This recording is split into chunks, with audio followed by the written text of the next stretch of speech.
Assalamualaikum warahmatullahi wabarakatuh. Jadi sudah cukup lama ya penulis nggak bahas safety riding, tapi penulis barusan tadi lihat ada video short motor lagi yang mencoba menghindar dengan memiringkan motornya ke kiri gitu ya. Ada sepeda yang mau ambil ke kiri, sepeda motornya mencoba menghindar ya, ternyata dengan beberapa kesalahan.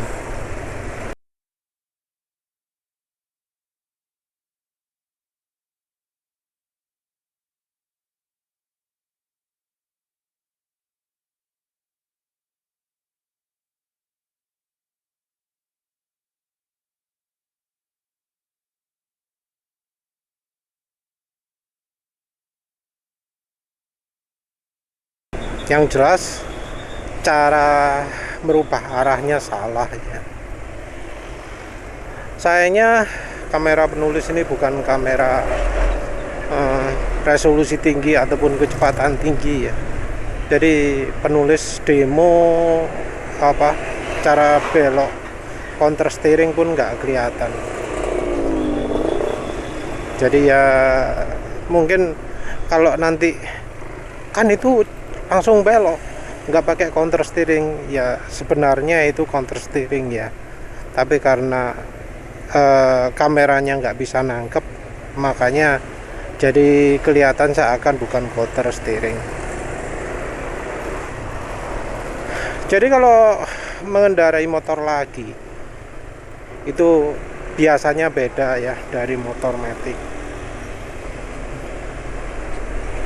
Jadi bedanya adalah kalau di motor lagi itu kebanyakan motor lagi itu harus counter steering kalau mau belok, bisa pakai counter steering. Nah ini beda dari motor matic atau motor bebek. Jadi motor matic atau motor bebek, ada motor yang nggak bisa diterapkan pakai counter steering. Contoh motor yang penulis sekarang dah, nggak usah yang dulu-dulu. Suzuki NX2 sekarang jalan kecepatan 90 ya, setang disentakkan ke kanan, nggak bakal belok kiri.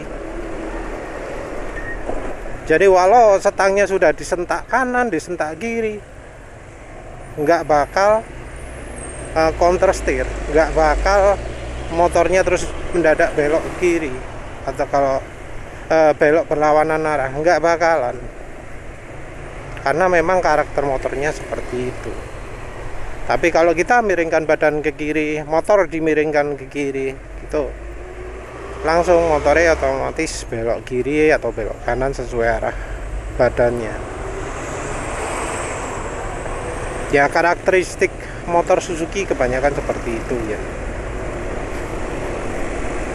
Kalau motor Honda karakteristik rata-ratanya butuh counter steering. Jadi Honda Beat ya itu jalan ya bahkan kecepatan 40 ya, kurang dari 40, setang disentakkan ke kanan, kecenderungannya akan belok kiri. Kalau NMAX ini tergantung kecepatan. Kalau kecepatan sekarang sentakan ke kanan nggak begitu ngefek ya. Ini barusan sentak, kelihatan nggak ya? Kelihatan nggak terlalu ngefek. Tapi kalau sudah jalan kecepatan 90-100 disentakkan, pasti belok mendadak. Sayangnya ya ini nggak ada kebutuhan belok mendadak ya, jadi ya sulit mau demonstrasikan. Jalannya juga terlalu pelan ya. Tapi yang jelas ya, counter steering itu adalah mengarahkan setang ke arah berlawanan ya, secara kilat ya, secara cepat sekali, cek gitu ya, bahkan sampai nggak kelihatan oleh kamera ya. Jadi artinya kurang dari sepertiga 10 detik ya gerakannya. Digerakkan cepat, motor akan belok kiri. Barusan kelihatan apa enggak itu kecepatannya ya, memang cuma 40 tapi sudah kelihatan sedikit efeknya. Moga-moga kelihatan. Balik lagi ke topik lah ya, bahas yang orangnya itu tadi. Jadi si bro-nya ini jalan kan cukup kencang ya, dia itu mengabaikan ada tanda-tanda orang yang awas mau belok kiri, terus kenapa juga nggak lihat ada sepeda motor di depan yang yang mau belok, mau motong jalan gitu, kok diabaikan gitu ya, kok kayak gak ketok gitu, padahal jelas motornya sudah sepedanya sudah mepet kanan ya.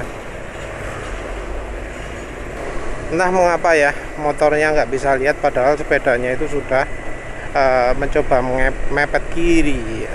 Sudah kelihatan gitu ya, karena harusnya lihat ada sepeda mau memotong jalur itu sudah sadar, dan dia kayak nyantai gitu. Terus begitu sadar dia seperti kaget, kelihatan kaki kiri itu diangkat, kaki kanan nggak bereaksi sama sekali, terus motor dicoba dimiringkan ke kiri.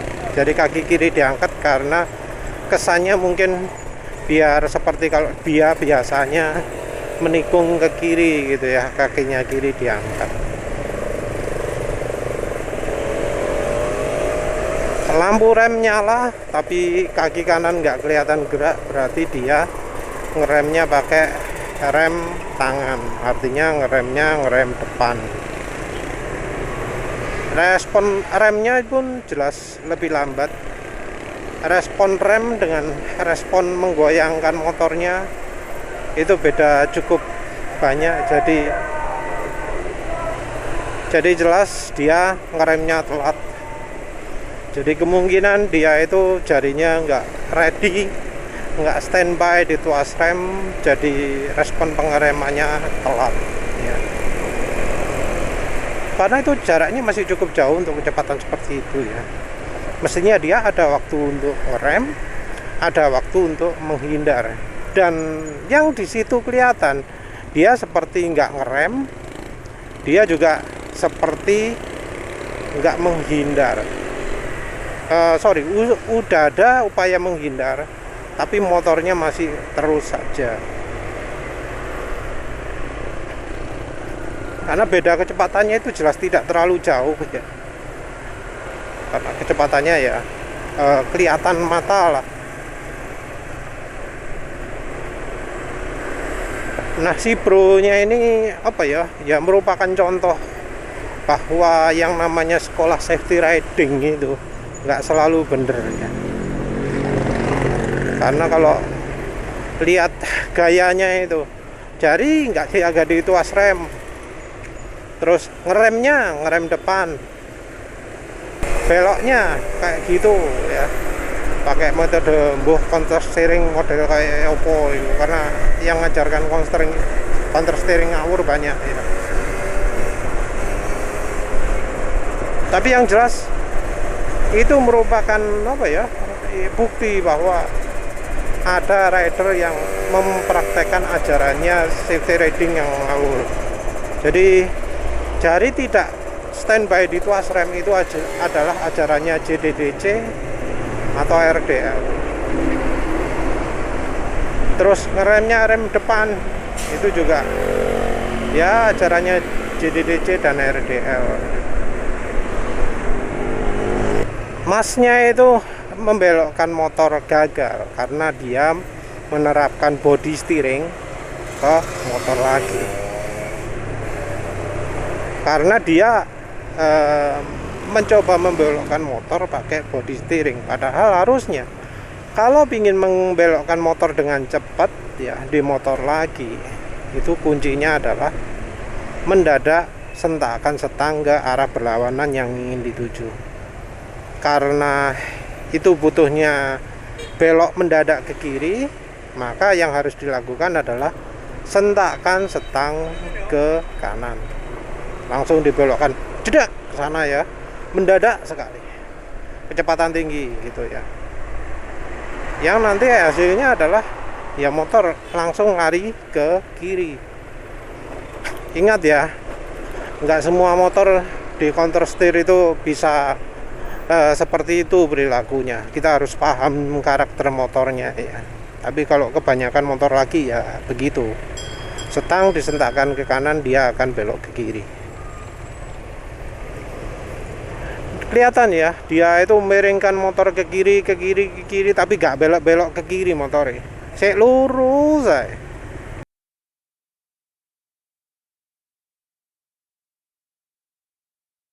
Kenapa lurus? Ya memang bukan motor yang bisa di body steering. Gak iso pancen. Jadi ya dimiring-miringkan kayak gimana pun ya nggak banyak beloknya. Coba dia sentakkan setang ke kanan sebentar aja, jeruk gitu, motornya bakal langsung belok kiri. Dan kemudian adalah soal rem. Dia jelas pakai rem depan ya, karena apa? Kaki yang kanan sama sekali nggak gerak ya. Seandainya kaki kanan dipakai kan mesti kelihatan ya pola nih, telunjuknya naik atau turun, tungkainya naik atau turun, petisnya akan kelihatan naik atau makin maju gitu ya.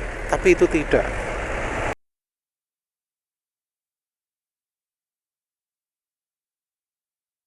Dia juga tidak melakukan shift down. Entah apakah dia sudah lepas gas atau belum. Tapi jelas dia tidak melakukan shift down. Jadi tidak ada sama sekali gaya pengereman di ban belakang. Motor jadi lurus terus ya normal, karena memang kalau ban depan yang dipakai untuk ngerem, motor kecenderungannya adalah lurus atau telebok kalau pakainya rem depan. Jadi kalau mau belok terus ngerem depan itu bakal lebih sulit beloknya, lebih berat. Dan ya sudah anulah aturannya ya, kalau ban depan lebih ngerem itu motor akan jadi lebih tidak stabil. Untuk belok itu susah karena ya daya cengkram ban jadi dibagi dua. Jadi untuk ngerem, jadi untuk belok. Yang terjadi adalah susah belok. Nah, kalau pingin gampang belok, bagaimana caranya? Pakai rem belakang. Pakai rem belakang dilakukan di motor yang butuh counter steering sekalipun, itu akan bisa lebih membantu belok. Jadi direm gitu, wes bisa pakai body steering gitu, lebih mudah pakai body steeringnya. Jadi kalau pas ngerem belakang kayak gini gitu ya, ke kanan ke kiri lu enak, enteng. Ini kecepatan 52 wes, sentakan ke kiri ya, ceret, langsung kanan sendiri kan motornya, ke kiri, loh, langsung kanan sendiri motornya, kelihatan enggak itu ya. Ini misalnya tak sentak ke kiri loh, langsung kanan kan, kayak gitulah. Nah itu juga kalau misalnya nggak ada apa-apa, pakai rem belakang ya, itu bakal lebih mudah belok. Misalnya ini tak rem seret kiri, lebih mudah daripada kalau penulis melakukan rem depan terus belok. Ingat ya, kalau ngerem usahakan dalam kondisi motor lurus dulu. Jadi kalau bisa jangan menghindar dulu terus ngerem, tapi ngerem dulu baru menghindar. Nah itulah ya pentingnya untuk siaga, baik kaki maupun tangan, pokoknya siaga, ready di tuas rem. Itu pentingnya.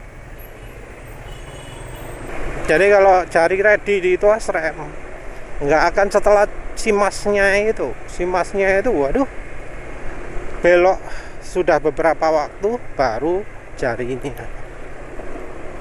Dari otot sudah memerintahkan motor untuk belok dengan cara dia sendiri ya tentunya ya, karena sarannya salah. tapi rem masih belum ditekan. Apa yang terjadi? Ya telat remnya. Dan itu juga bahaya. Kenapa? Karena kalau sudah belok ya, artinya motor gayanya sudah tidak tegak lurus, sudah tidak senter lagi. Kalau tekan rem depan itu resiko jatuh, kalau rem belakang resiko ngepot. Kalau rem belakang resikonya high side, kalau rem depan resikonya low side. Antara delosor atau munting. Itu resikonya kalau belok sebelum ngerem. Jadi harus ngerem dulu ya. Tentu ngerem itu di mana-mana aturannya nggak boleh sampai ngelok. Nah, nih. Ya penulis ketika ngomong ngerem belakang itu juga nggak harus tenaga full ya. Dikit aja dulu. Yang penting ada, yang penting kroso. Nanti kalau misalnya butuh ngerem lebih banyak, pakai rem depannya. Jadi rem belakang dipakai cut, pokoknya ada hambatan di roda belakang, terus habis itu manuver. Kalau butuhnya ngerem, pakailah rem depan. Karena setelah kita menggunakan gaya pengereman rem belakang, dari rem depannya itu dari ban depannya itu ngegrip, sudah napak. Karena sudah napak, kita pakai rem depan dengan kekuatan yang lebih besar, no problem, gak ndelosor, enggak. Jadi kalau sudah belakang terus depan gini ya, walau kelihatan daya hentinya itu besar, nggak akan ndelosor. Beda kalau misalnya ngawalinya rem depan gitu, itu kemungkinan ndelosornya sangat besar. Dan itu tadi juga ketika pakai rem depan ada resiko rem beloknya jadi sulit dibanding dengan kalau pakai rem belakang. Jadi itu ya. Dan ini jangan cuma diingat toh, nggak bisa cuma diingat. Yang kayak gitu itu harus dipraktekkan, harus dibiasakan. Biasakan ngerem belakang dulu, nggak perlu sampai ngelok rem belakangnya, pokoknya gandoli. Terus setelah ban belakangnya gandoli, baru pakai rem depan. Ini lakukan terutama paling penting di motor matic. Terus di motor lagi juga biasakan melakukan counter steering. Kalau motor penulis gini kan matic ya, mau pakai badan gini ya bisa. Lo badan lo mendadak, nggak harus set gitu, nggak usah ya. Mungkin nyentak bisa cepat, misalnya kayak gini disentak ceret tuh, jadi langsung otomatis ke kiri sendiri dalam waktu singkat. Tapi ya sebenarnya nggak perlu, pakai badan juga bisa. Nah kalau motor lagi pakai badan nggak iso, harus counter steering. Nah ini itu harus dibiasakan. Cara membiasakannya ya apa? Ya itu repotnya ya, cara membiasakan. Karena kalau kita berkendara dengan membiasakan itu, kita jadi nyetire kasar ya, nyetire ugal-ugalan ya. Karena jajut moro-moro mendadak ke kiri, moro-moro mendadak ke kanan. Sing nang mburi ngeri, sing nang sampingnya tambah ngeri mana. Moro-moro kayak transport, moro-moro mendadak celik. Super kilat beloknya. Ya apa ya? Masalahnya kalau nggak sering dipakai, orang sering lupa. Jadi pas begitu kejadian, pas ketika dibutuhkan, lali. Balik lagi ke yang model body steering. Kalau biasanya body steering, ya akhirnya ya jadi kayak si masnya itu, mau niat belok nggak belok. Jadi masalahnya si masnya itu tumpuk ya. Dia kurang waspada, jarinya nggak dituas rem, terus cara ngeremnya salah, cara beloknya salah. Ya yang terjadi ya nabrak. Jadi ya mulai dari pertamanya saja sudah wis gak pas. Seandainya dia waspada itu ya nggak crash. Tapi terus itu kemudian diikuti dengan kesalahan-kesalahan lainnya, ya jadinya ya, makanya ya jadi pelajaran kalau mengendarai ya harus ya diketahui karakter motornya ya opo, harus dipelajari untuk pakai yang pas gimana, yang kalau ngerem aman, kalau butuh belok bisa mudah gimana caranya, ya terserah lah. Yang penting itu orangnya jelas telat ngerem, terus remnya juga nggak genah ya jadi perlu dibiasakan lah untuk menggunakan ngerem yang pas, membiasakan menaruh jari di tuas rem, kaki di atasnya tuas rem, apalagi ketika di jalan itu nggak aman gitu ya. Membiasakan melakukan counter steering ketika belok mendadak ya, walau mungkin agak sulit juga ya cari kesempatan, tapi ya pokoknya jangan sampai refleks kita itu benar-benar nggak sadar ya caranya belok yang bisa pas gimana. Menaruh jari di tuas rem juga membuat kita itu lebih lebih sigap, lebih nggak panik ya, karena ada ya orang yang ketika jari tidak di tuas rem dia akan lebih mudah panik. Karena apa? Saya nyari rem dulu, habis nyari rem terus menentukan kekuatan remnya berapa. Kalau jari sudah di tuas rem tinggal menentukan kekuatannya seberapa. Kalau mendadak banget misalnya pakai cuma satu jari, pakai dua jari, no problem itu, karena untuk pengereman pertama itu enggak harus tenaganya full, pakai satu jari pun cukup, karena toh yang dipakai belakang dulu, setelah belakang ya entah itu lemah atau keras baru depan. Karena nggak panik kita ya jadi masih bisa sempat mikir, ini saya butuh belok instan kencang, saya sekarang lagi pakai motor lagi, dan motor lagi itu kalau pingin kencang harus pakai counter steering. Counter steering artinya saya harus membelokkan setang secara mendadak ke arah yang berlawanan. Nah, orang kalau sudah panik, takut, nggak bakal berani dia mengarahkan kemudi ke arah yang berlawanan. Maunya ke misalnya harus menghindar ke kiri, malah diarahkan ke kiri setangnya. Yang terjadi adalah ya malah malah mendatangi halangannya ya, mendatangi yang mau ditabrak. Bisa ya terjadi seperti itu. Penulis pernah lihat contoh yang di luar negeri, dia itu keluar jalur, terus di jalur yang berlawanan ada truk besar, mau coba belok kanan, dia kelihatan motornya setangnya dibelokkan ke kanan, jadi dia motornya ngarah ke kanan sebentar terus ke kiri lagi, ngarah kanan sebentar terus ke kiri lagi, karena yang terjadi adalah teknik counter steering. Misal dia membanting ke arah yang berlawanan, dia langsung bisa lebih rebah, langsung belok ke arah yang diinginkan. Tapi ketika panik, wis iso wis. Jadi menaruh jari di tuas rem itu juga bisa untuk mengurangi panik dan membuat otak bisa lebih berpikir jernih ya. Apalagi kita kalau misalnya pas ada halangan, kita sudah neken rem belakang secara insting. Nah, ketika sudah ada rem gitu, kita bakal ada kesempatan berpikir lagi, jadi nggak panik ya wes lah, itu saja ya. Jadi yang punya motor lagi wajib lah ya biasakan counter steering, dan ya kalau bisa rem itu belakang dulu, terus ya jari taruh di tuas rem, dan tentu tetap waspada, doa juga ya.